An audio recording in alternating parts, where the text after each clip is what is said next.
So yung next step natin is i-click nyo yung SRC, click nyo yung setup, yung report, logo, saka yung app test and app.css.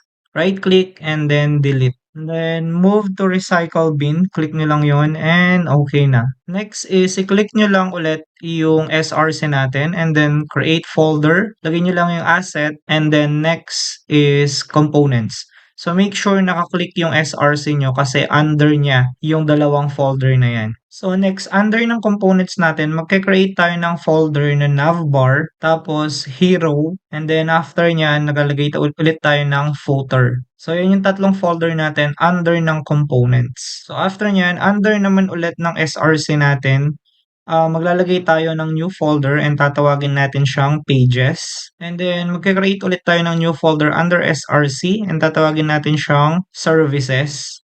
And then, after nyan, another folder ulit under SRC and ang ipapangalan natin ay styles. And then, under ng navbar natin na folder, so i-click nyo lang yan. And then, mag-create tayo ng file and ipapangalan natin ay navbar.js. So after nyan, click ulit natin si navbar na folder. Gagawin naman natin new file, navbar.css naman.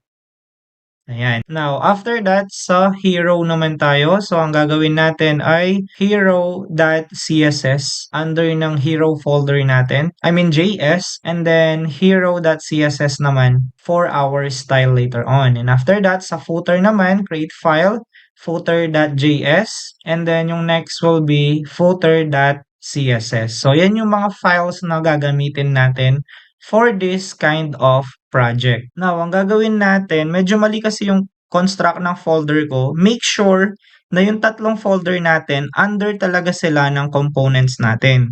So, for example, components, tas may folder ka na footer, may folder ka na hero, and may folder ka na navbar. So, dapat ganyan yung structure niya.